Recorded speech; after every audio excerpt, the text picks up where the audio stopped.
Now that we have technology that can essentially give us the answer to everything, the key is really what questions to ask. Now, beyond the right questions is also understanding the why, right? The ethics of it, the philosophy behind it. Instead of making sovereign AI, which means that you have 200 countries each creating their own AI, which sees them as the good guys and everybody else as bad guys. 200 competitive AI system that is put into an innate conflict.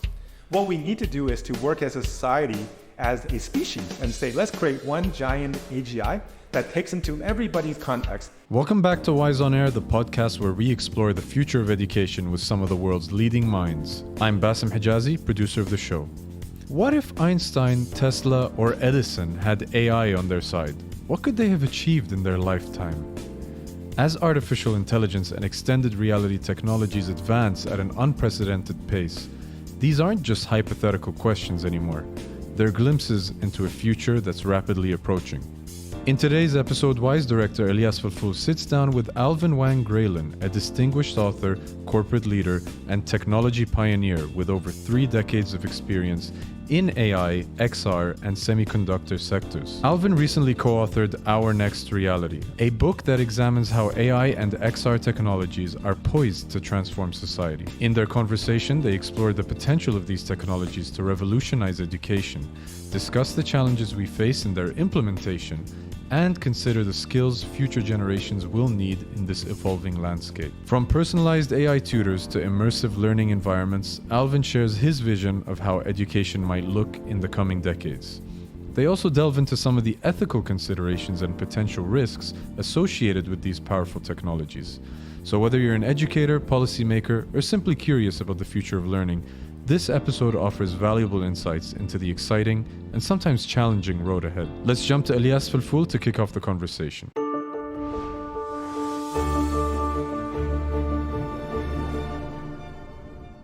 Alvin, it's such a pleasure, almost to say to bump into you in Madrid. Yes, but sometimes things happen for a reason. For a good reason. It is a pleasure to sit with you. We are here at the Global Education Forum in Madrid, organized by SCK Group. Alvin, just tell us a little bit about yourself. Take us back to Alvin when he was 12 years old. Where did you grow up? So I was actually born in China and was during the Cultural Revolution, so very tumultuous time of China. But I was fortunate that at the end of the Cultural Revolution, my parents was able to apply to immigrate to the U.S. So I was educated in the U.S., went to undergrad at University of Washington in EE, and then went to MIT for grad school in computer science and business. So I studied AI and BRAR and the semiconductors 30-something years ago, and have been working on multiple startups and large corporations ever since. So I think I was very fortunate to have had that ability to go to some of the best schools in the world and got in early in both of these fields, and to see them now both maturing at the same time and able to really affect our society. I feel very fortunate to be able to play a role in helping get these messages out. So. At what point in your education you start understanding that powerful tools are coming our way and powerful technology are going to transform our society and our lives? Yeah, the funny thing is I was actually working on natural language processing in '91. So using neural networks to train voice recognition, things that are very common now, but back then was a fairly advanced thing. And to see voice as the interface in the early '90s was something that really, I think, changed my perception of how accessible computing technology would become. And also to use some of the early VR goggles. Back in the early '90s, I was part of the Human Interface Technology Lab. It was the first VR-related laboratory outside of the military, and it was headed by Tom Furness, who came from the U.S. Air Force. To have him as a mentor to help expose that to me really helped to solidify for me that a multimodal interface will be the future, right? So to have exposure to both of these areas and at the early part of my undergraduate degree was transformative. I thought that, in my paper I said, in 10 years everybody will be using this technology. So 30 years later, I think we're getting close. the things that I expected to happen is starting to happen now. And I think more will actually be possible considering where things are today. When I started, the devices were 2.5 kilograms. Now we're at devices that are 200 grams. So we're essentially 10 times smaller. And the devices I was using was several $100,000. Now we're under $1,000 for premium devices, right? So we're definitely 100 times cheaper and 10 times smaller. And now the intelligence of these systems are also just amazing compared to what we could do then to where we are now. It's having gone through the journey of seeing these ups and downs of both of these technology cycles of AI and XR. It feels very different this time, right? In the past, it was really still a niche technology being pursued by a few smaller companies trying to rule this wave. Now, the biggest companies in the world they're investing. They're all investing, and not investing a little bit. They're investing tens of billions of dollars or hundreds of billions of dollars to make this happen. And the fact that what happened last year with ChatGPT and people now being visibly able to use it. Before, it was something that was hidden away in the labs, and only the professionals, got exposure to it. Now anybody can ask a question and have instant response. I think that changes our awareness, and in some cases our fear of this technology. And in some ways, the fear is in some ways founded, but I think it's a little bit misplaced. And we can talk a little bit more about why that is. I want to understand your observation and perspective on, you mentioned things were advancing, but at a slower pace.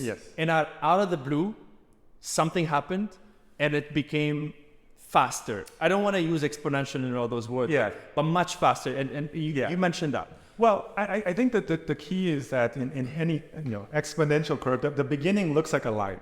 And when it gets to the kind of arm of the curve where it starts to curve up, it curves up very quickly. It's very imperceptible in the beginning. And for the last 30 years, the first 28 years of that was relatively imperceptible because the changes were fairly minor and they didn't get to the place where people actually noticed it. The reality is that AI has been around for 60 years and so has XR. Right. They both were in the 50s when they started. People don't realize it, and most people only heard of AI or think of AI when they heard of ChatGPT. When I started, it was also symbolic AI, good old-fashioned AI, where you use expert system, you put in rules. The training, kind of this neural AI, where you're training it based on data, is something that really has been the last 10 to 15 years has been a real issue. It has been a real trend because a lot of people actually poo-pooed it. Minsky, who was one of the founding fathers of AI, said, this neural stuff is not going to work. It's not possible for it to get any smarter. And the issue with it was that we didn't have enough processing, we didn't have enough data, and that the computer just wasn't capable. But what we're finding now with the new capabilities of the devices, we've gone up 10, 15 orders of magnitude in terms of capability versus where it was just 20, 30 years ago. And that changed everything because now we're getting to the complexity of these models are not just at the level of neurons in our brain, it's actually at the level of synapses in our brain. We're seeing the ChatGPT or GPT-4 is a 1 trillion, 1.7 trillion parameter model. That's more than the number of more than the number of neurons in our brain. Our brain is about 80 something billion parameters or neurons. But we are about 100 trillion synapses. Okay, so the next GPT-5 is expected to be about 100 trillion parameters. That's at the same order of magnitude as how many synapses in our brain. And it's going to cost somewhere around $1 billion to train. It costs about 80 million to train GPT-4. It's going to cost about $1 billion to train GPT-5. So just imagine how much smarter that system will be. And the scaling law that we've seen, it continues that the more data you put, the more compute you put, the more parameter you put, it just continue to get smarter. And we don't see an end to that projection. The more you feed it, the more the capacity, the capability are. Yes, and this is why companies like Microsoft and Google have said, "Oh, we're committed to spending $100 billion to make giant data centers so that we can continue to train these models," because they see that by scaling there is continuous improvement. And a little bit smarter sounds like a little bit of thing, but a little smarter is the difference between a PhD and a high school student. That little bit of difference can be the difference between discovering some new physics versus just being able to read a magazine, right? So we can't underestimate how much difference that is going to make. And we're not going to have PhD level. We're going to have a lot of Einstein level intelligence, particularly in vertical areas, because what we're finding is that these models now is not just good in one thing, it's actually good in a lot of things. And by having that breadth of knowledge, is able to make connections that we haven't been able to do. I mean, if you look at why did Einstein come up with this theory? Two things, right? One is that he spent a lot of time thinking about these issues, and he had a lot of time to think about issues, and he was exposed to, in his patent reviewer role, essentially every day he was reading patents and of different ideas of innovation and linking together different technologies of different areas of different people around the world. And when you do that, your brain starts to make connections, right? And the same for essentially every major, whether it's Tesla or it's Einstein or Hawking, they are just so well read. They've seen so many things, and by the breadth, adding that, you make connections that wasn't possible. That's when you make breakthroughs. So right now we haven't seen a lot of breakthroughs yet coming out of GPT-4, but we do see breakthroughs coming out of things like AlphaFold or the Genome Project, where they create essentially novel materials, right? Because they are able to have that depth. We will soon see AI be able to create actual breakthroughs, because they will find that, there was an idea in astrophysics that might apply to genomics, that might apply to some kind of math issues, right? And these kind of concepts. So it was the mind experiments of Einstein that actually helped him come up with the relativity idea. It wasn't that he had something that, he was figuring out some super math. He was actually just thinking, if I was sitting on a beam of light, what would other light look like? And he realized that actually light is constant no matter what perspective. What an Einstein brain of, let's see, Einstein was among us. With this tool, what kind of stuff he would have been able to achieve? I think that's really the key, is that if you look back and people estimate that Einstein was 160 IQ, right? You're like, that's 4 standard deviations away from the 100. And you're thinking, that's 1 in 100 years IQ. The reality is actually 4 standard deviations. At any one time on Earth, there is 150,000 people that is at that level. But they're probably out delivering pizza, or they're trying to, drive a taxi or working in an assembly line. They never had the ability to have the time and to have the base education to think that way. If we gave every child a custom tutor that gave them all of that background information, we can find an Einstein most brilliant people. We can enable them to actually unleash the potential in them to see those different types of connections that wasn't possible. And I think that's something that's the most exciting thing about this technology. I know there's a lot of people talking about, you can make pictures and then fake news. There's something way more profound that we can. Because at the end of the day, there's probably 1,000 people in the world and in our history that has made major breakthroughs that has taken our society to new levels. And what AI will do is to help us find that next 1,000 and the next 10,000. And when those things happen, we're going to, kind of in combination, the human ingenuity with AI's ability to educate depth and breadth to anybody in the world, and to make quality education accessible to everybody in the world. I think that's really the key. Because right now, how how many people get to go to a Harvard, MIT, or Stanford? It's a still very limited number. A few thousand people. And even these institutions are making it limited. Yeah, and well, I mean, one is that they're all physical institutions, so they have physical limitations in the classroom, and they have physical limitations in how many teachers there.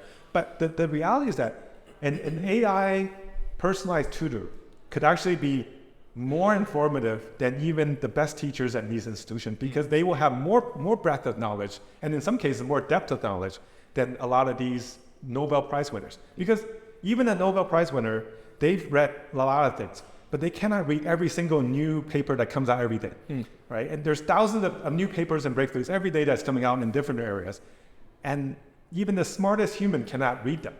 So how do you keep up to date, right? But these AIs can, and they will be able to encompass that information and digest it and then regurgitate it to these humans to enable them to have the best up-to-date knowledge and to then give them the tools that they need to then make the next breakthroughs. Yeah. Right. So I know some people say, AIs cannot be creative. I actually think that even if AIs were not creative, it will make us more creative. It will make us think in different ways because we now have more complete information. But I would also argue that in time, AI will be creative. In fact, probably more creative than we can be, because its capacity to hold information will be greater than any human. It's actually already surpassing our expectation of the creativity, because I do understand from some of the, I'm no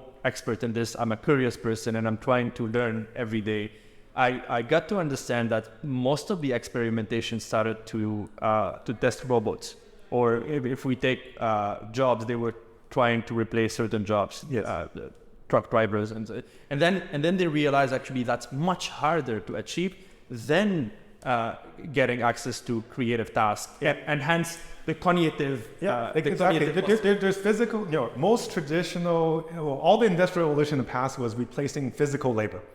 We are now at a point where we will start to replace cognitive labor. And you're right, actually, AI is much more suited and will happen much quicker in terms of replacing cognitive labor than fine-grained, non-repetitive physical labor, right? And even that, in time, I would think within the next 10 years, these humanoid robots will probably replace a lot of our physical labor. So I know you hear a lot of people say how, every prior industrial revolution, there was more jobs created than they were destroyed. I'm not sure in this case it will actually be the case, but I don't think that's a bad thing. Because right now, so much of our identity, so much of who we are, we identify to our occupation, right? And occupation, if you look at the root of occupation, the Latin word is occupatio, which is to be occupied, to occupy your time. Yeah. What we should be more focused on is actually vocation. So vocation, the root is vocatio, which is to be called, to have a calling. So you actually want to say, we should spend time doing what our calling is, what our gift is, than to just occupy our time. Before we are trading our time for money so we can survive. Oh, that's a huge societal task. That is. We're getting into people anxiety. There are people who. How are they going to be paid? That's where government needs to come in, and the government lacking a basic understanding of how the policy makers are far away to understand. This is exactly why I wrote this book, because we are at a time where we need the policymakers to understand this and to get ahead of it. In fact, there's a section at the end of the book that's for policymakers. Here are the 10 things you need to think about, because these issues are coming. And we need to make sure that society is ready, and we made the right safeguards in place, both in terms of technical safety as well as taking care of the citizens, so that there is a smooth transition. Because if we don't have a smooth transition and we do have giant work displacement, what will happen? If these technologies are misused by bad actors, what will happen? So these are the things I'm actually more worried about instead of the robot takeover. In fact, one of the chapters in the book talks about kind of what happens with AGI. And I actually don't think AGI is the thing we should be afraid of. AGI is a thing that we should be trying to get to, and to get to it, because when you have AGI will allow us to get to ASI, artificial superintelligence. Because when you have ASI, you have something that is not only knowledgeable, but actually has true understanding and wisdom, because it has essentially complete understanding of what's going on amongst us. What's most dangerous is a early teenage immature AGI that is very powerful, but doesn't understand right and wrong, doesn't have ethics, just wants to obey or just wants to be helpful. But if it's being helpful to the bad actors, we are all in trouble. Right? So one of the things that I hear a lot of people talking about today is, we need sovereign AI. Every country has to have their own AGI. And that's the future, because you need to have your stuff represented. I think that's exactly the opposite of what... I'll challenge a little bit this idea, because I'm coming from a part of the world that we don't have AG, we don't have Arabic AI. Yes. Or, most of the data is in English. Yes. Now, most of the data is also in Chinese. So these are the two giants. This is exactly why, instead of making sovereign AI, which means that you have 200 countries each creating their own AI, which sees them as the good guys and everybody else as bad guys. So you have 200 competitive AI system that is put into an innate conflict. What we need to do is to work as a society, as a species, and say, let's create one giant AGI that takes into everybody's context, and it has complete understanding, right? One of the things everybody says, we're running out of data. Why are we running out of data? Because everybody hoards their data. It's like, you can't have my data, you can't have my culture, you can't have my language. And when everybody does that, then whatever's left is, US and China will probably be creating two of their own AIs that represents their knowledge, because they have the resources. Every other country, maybe Europe also, will be able to create. They're trying to catch up. They're trying to catch up. So we'll have. But what I'm worried more about is more the contextualization, the cultural sensitivities, those things that you cannot just blindly translate. Yes, that's exactly why we need to make sure that everybody's perspective, everybody's data is put in there, because then that AI will be able to intelligently decipher the interests of all of the parties involved. Right now, if you only put in US data or you only put in China data, they will say, okay, I'm going to do what's good for Chinese people, or I'm going to do what's good for US people or European people. But everybody else I don't care about, because that's not us. That's not my people. What we need to do is to have it raise up a level and say, what we need to do is to make the human species thrive.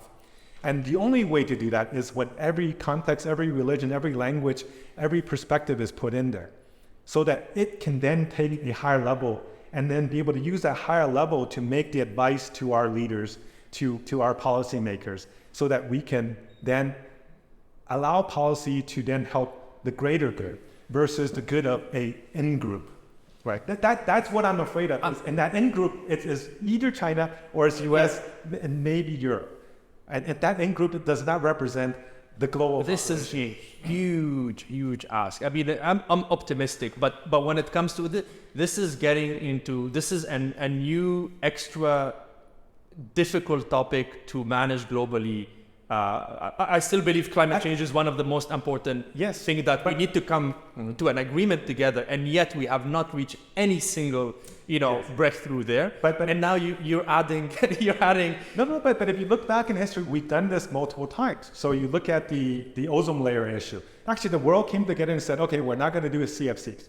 And now essentially the ozone hole has gotten much smaller. It's no longer a concern for us anymore, right? You look at people putting billions of dollars globally into the CERN to do particle physics. It is a global project, right? You look at the nuclear non-proliferation. It's a global agreement that everybody says, okay, we're not going to, or you look at the human genome ban, so that we're not going and changing the genome pool, right? We've done it before. I know it's not easy.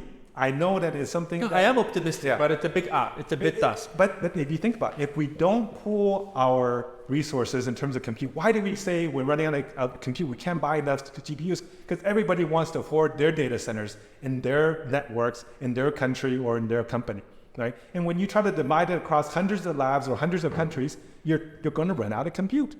Right? But if we pool together, then we can go and make GPT 5 and 6 and 7 or whatever we call that, right? I hope it's actually not under one company like OpenAI, because any one company, if it has AGI, then I think the human race had lost, because this race is not something that should be won by any individual country or company. If one country wins, the world loses.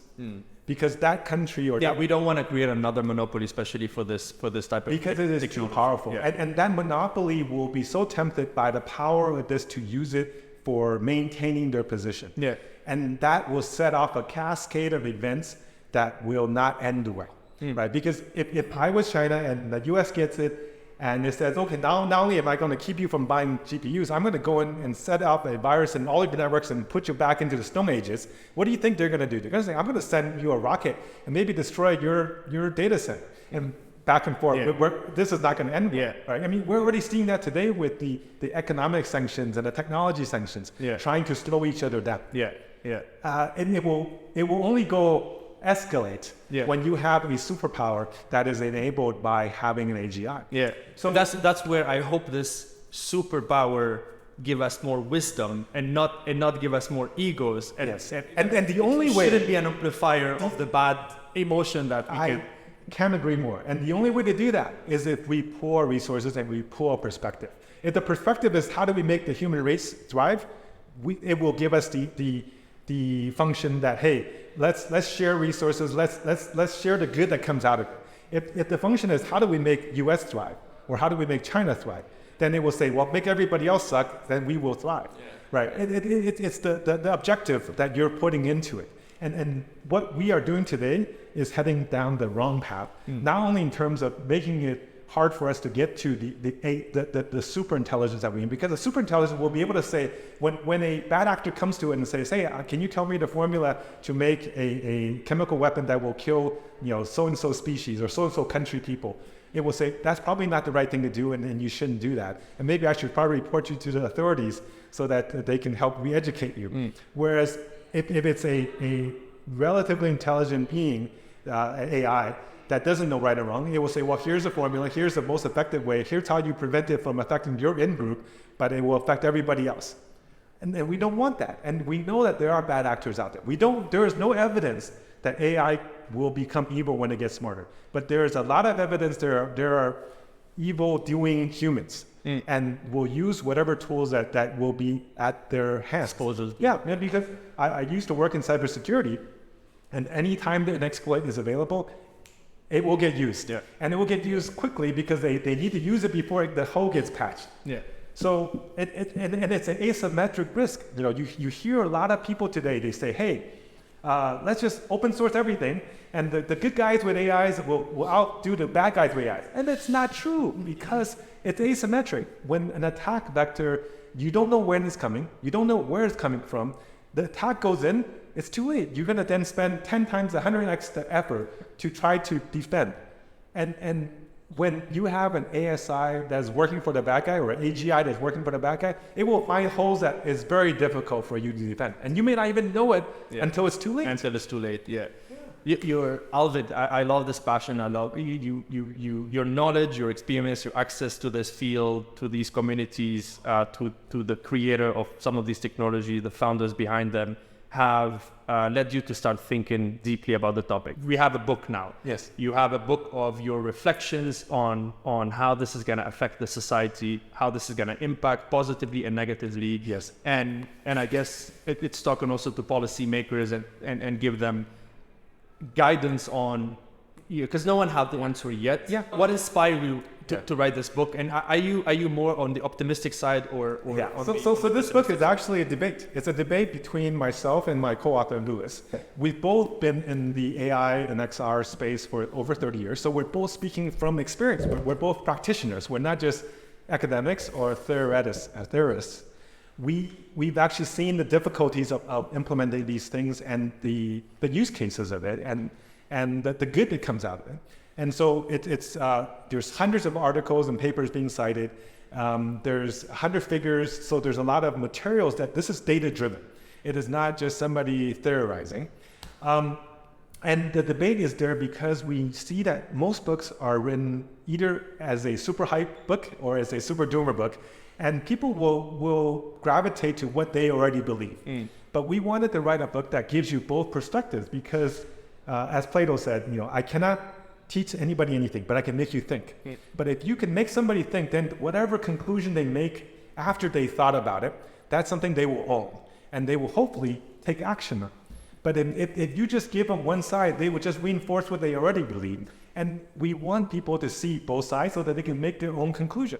So this is, and it goes, the first third. Yeah, so guide us through, so this is an AI-powered metaverse focused book. Yes. So it really talks about how the convergence of AI and immersive technologies together will solve each other's problems. And hopefully, if we use it well, we'll solve the world's coming problems, right? Because AI is going to create a major issue in terms of displacement of work, and how does society affect that, and how does the society respond to that? Is that if we can create a global metaverse, that metaverse will allow these people to have an outlet for their energy. Everybody can be a creator, right? Everybody can be an artist or a poet or a world creator or a business person. Because when you're in this parallel digital world that is interconnected everywhere, it doesn't matter where you're born. Today, where you're born is actually the number one indicator of your long-term success. It's right, and the other characteristic of a determinant is education. Having an immersive environment that's global and supported by AI teachers, everybody can get the best level of education anywhere. We uplift the knowledge level of people, and we all know the more you know, the more peaceful you are, because the more you understand the perspectives of other people, you stop seeing an us and them, right? And this is what we want to do, not only with us, but also with AIs. This is why we need everybody's perspective to be in that AI, so that they can see the global perspective. The same with humans. The humans need to be able to see not just what the propaganda of their country or their religion or whatever is telling them, but to see everybody's perspectives.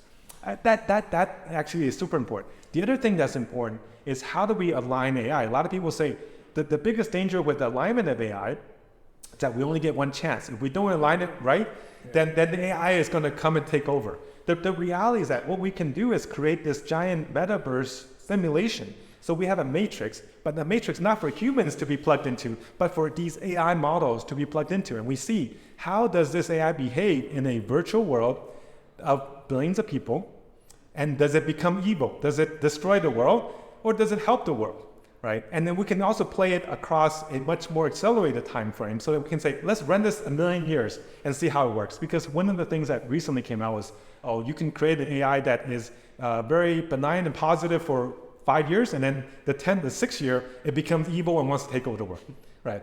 But so let's just run it for 1,000,000 years or 1,000,000,000 years virtually and see what it does. Right. So I think that's something. Wow, this is no longer science fiction. This is possible today. In fact, there are already AIs that are being put into Minecraft or putting into Rec Room to be able to run and do simulations of seeing how multiple AIs interact with each other.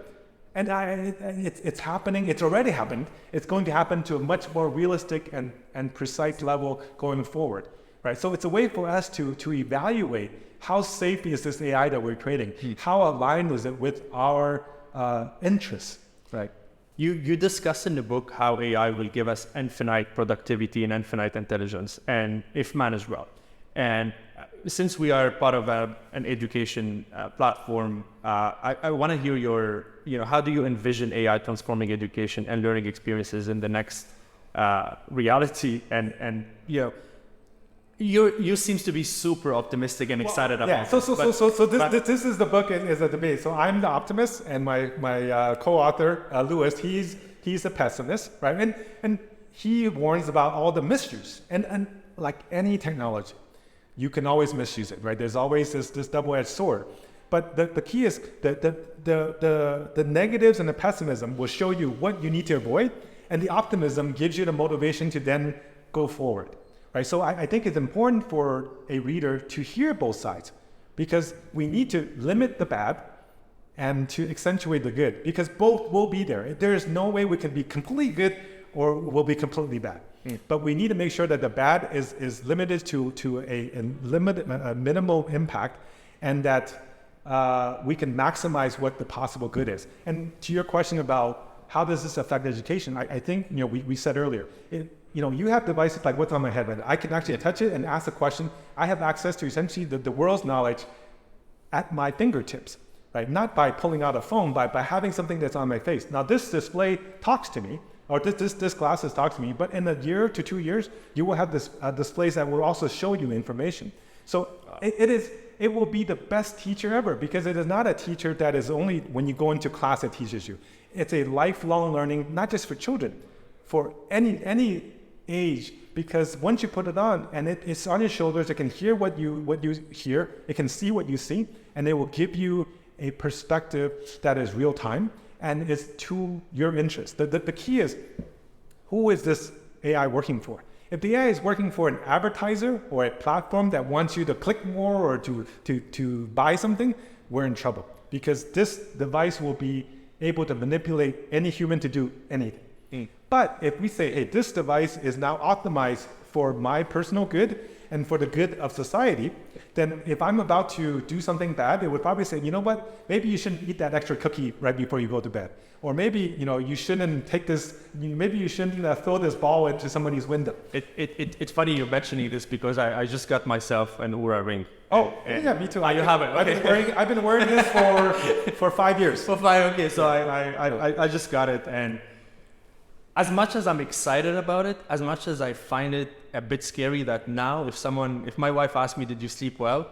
I go look at the app and check what Oura is telling me. And I don't like that. I'm unable to say, yes, I slept well. Let me check the data. How this is gonna affect our, we will lose a bit of humanity. I think they're different personalities. Some people are data driven, and I'm actually kind of the same like you. I like to, every morning I like to say, oh, how much did I get deep sleep? How much did I get REM sleep? But there's also a lot of people that are more kind of emotionally or just by feel, right? So there's the analytical people and there's the feel people. So different people will appeal to different sides of this. You can also very quickly say, hey, I don't want you to remind me these things. I don't want you to tell me unless I have to. So just like right now I use ChatGPT, and I have a custom instruction that says, when you give me answers, I want you to tell me both sides of the answer. I don't want you to give me just the politically correct answer. And I say, I want you to give me more detail so that I understand what's behind it, not just a one paragraph. I want you to give me a page. And it does that. And when I give it instruction, it gives me that information, it's a lot more complete. And I force it to give me what's the other side, right? So this is something that I think we can also do with whether it's your ring or when your glasses or whatever devices you have.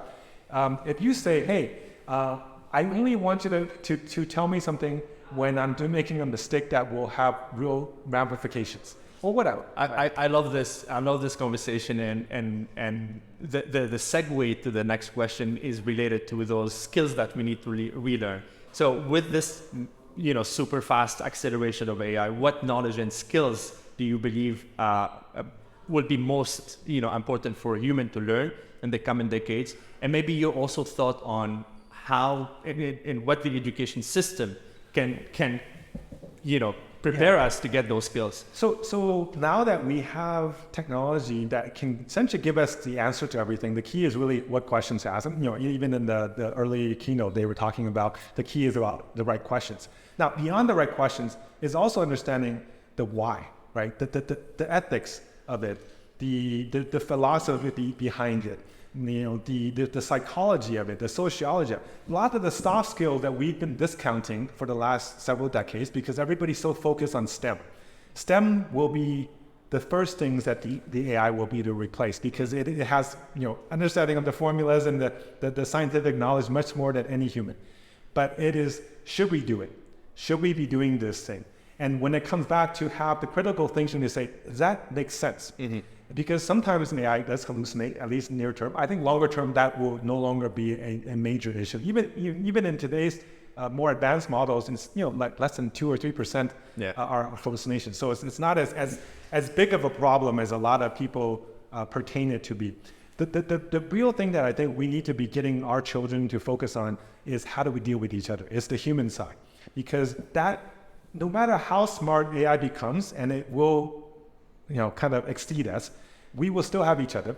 And the things that will matter most is our relationship with our family, our relationship with our friends, our coworkers, people who are our neighbors, right? And being able to interact better and to relate to each other, being able to lead people, being able to communicate. Those are the skill sets that will be consistently valuable no matter or not we have a super intelligence, because we are social animals. That won't change. That's built into our genes. And we are social animals, but we do see signs of, if you take at the US, you do have a lot of lonely young kids. And part of the, and I'm sorry, I'm challenging you. Oh, no. I want you to challenge me. I want you to challenge me. Because I'm an optimistic. I was talking to another person, less passionate and knowledgeable about the topic. But I do want to get deeper into, we do have, the US, or we as humanity, we do have a massive crisis right now where the numbers, Scott Galloway speak a lot about this topic. Yes. The number of lonely young people is increasing. We don't know exactly why. We assume that is linked to technologies and entertainment and gaming and all that. But and potentially this could so enhance even further this. The issue is when we were young, I mean, when we're a certain kind of age group, we used to want to go out and play with our friends. Yeah, that was kind of because we didn't have a technology. So, but we were bored at home, so we go out and we play with our friends and we create socialness. So we're less lonely. But we're sometimes bored at home and we're bored together, but we're together. Now what's happening is that we are trading boredom for loneliness. We're no longer bored because we have any video we want, any movie we want, any game we want. And the technology is being controlled by the platform because they want us to stay on that channel or that screen or to have more screen time or more clicks, right? So the technology is playing on our dopamine chain to make us do that. If we no longer need advertising as the driven model for what makes money to these companies, those type of cues that are being forced on us by the AI that's behind advertising will go away, right? And that will happen when we start thinking about what is the future revenue model, what is the future economics, when everybody has UBI, which I hope happens and which I hope the government realizes is important, then we will no longer need to think about, okay, do I go to work to then make to pay my rent so I can buy my food? At least if we don't think about that, and then we no longer need advertising to tell us what to buy because an agent will work for us to say, here's the cereal that will make you the healthiest, that matches your blood type or whatever, right? Or here's a vacuum cleaner that actually cleans your floor and it's the cheapest around in the world, but it's high quality. So you don't need to worry about advertising to influence you. Then you can focus on what you care about, to do the calling that we talked about. So Picasso says something I think is super, it spoke to me really a lot. And then what he said was, the meaning of life is to find your gift. Mm-hmm. And the purpose of life is to give it away. Think about that. To contribute. Yeah. To take whatever you are good at, the gift that you've given, and give it away. He didn't say to sell it for the highest price possible. Or he didn't say to get on the cover of certain magazines, right? Because when you're giving it away, you're not caring about the price. And that's the thing is, if we can give everybody meaning by helping them find that gift that they were, by educating them, if their gift is to be a poet, if their gift is to be a researcher, if their gift is to be an architect, let's give them the tools to do those things. And then they do it because for the love of creating that result, not because they were being paid by somebody.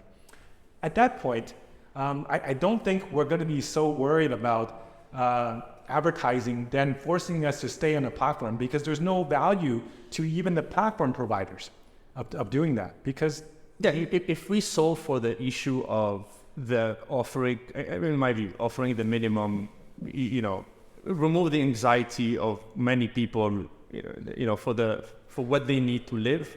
Maybe we can achieve those great results. And if you look at places like Finland, which has a very good social safety, it's a great experimentation. And they actually right now, if you look at the happiness index that comes out of here, they're on the top, right? Because they have a great social, people have free education, free healthcare, essentially subsidies if you get out of work, etc. And if you're happy and you're satisfied and you have ability to enrich yourself in whatever you want, it makes people happier. And I think that's actually where we should be going. And they actually don't, buy giant cars and big houses, because they actually don't need that. They realize, I love how their minister go on a bike to the office. It's such a beautiful, it's such an amazing model. You look at Americans, they want to buy, the flashiest car, the biggest house, and the energy level of Americans is 2 to 3x the Europeans. But if you look at the happiness of Americans, it's actually less than the Europeans. Yeah. So what's better for our Earth is to have lower energy, higher satisfaction, more education, more peace. Yeah. And all of this happens when we create a higher level of understanding and knowledge within the population, and a better utilization of our resources, both of which I think will happen if we leverage this technology to help us make the breakthroughs that we need. In the best case scenario, if this technology get to the level that you are imagining, and I'm talking about the metaverse, yes, are we still going to meet in Madrid in 10 years? I think for some people they may choose to, because there's still some things that virtual worlds still cannot, like being able to touch you and feel the warmth. It's going to take a long time for us to get there. But I think for what's useful for a lot of people is that even if they can't meet in Madrid, they can feel like they're here. They can feel 90% of being here and having these side talks that we just happen to run into each other. If we were in a virtual metaverse version of this conference, I could still run into you by just walking through the hallway. And I was like, hey, Elyas, how did I not know you were here, right? But if I'm on a Zoom call, I won't run into you. I will only see the speaker, and maybe 2 or 3 people that are somehow top of the list. Right. So there are things that it will be the benefit of having a 3D incarnation, because humans have optimized for a 3D world. We will be the most productive and the most emotionally engaged when we are in a 3D environment. So we will still want to. But even the people who can't fly here because of cost or because of environmental impact, whatever, they can still get a lot of the value of it. And I think that's allows people to make a choice. More options. Yeah. This is a brilliant conversation. We definitely should have an episode 2 and follow. Please. Now that you have the book, please read it. I'd love to have a deep discussion on the book. Yes, this is the book. I will promise you, I will read it. And then we can have another conversation, and I'll see where do I position myself. Is it more on the side of Alvin or Louis? And I think you'll probably end up in between, because we both played a little bit more extreme in our positions, because we wanted to not make this just a vanilla thing. We wanted to show both the really good and the really bad, because that's how you get people to pay attention. Brilliant. Thank you very much, Alvin, for all the work you've been doing and all the friendship. We've been following each other for many years now, and I do appreciate everything you do. And thank you for being such a loyal friend to WISE. Oh no! Thank you for all you do for the children of the world, for the education system, and making knowledge more accessible. So you're the things that you guys are doing with WISE, and with that conference and getting thousands of people every year together. I think is invaluable, and it will show in the long run in terms of its benefits. Thank you.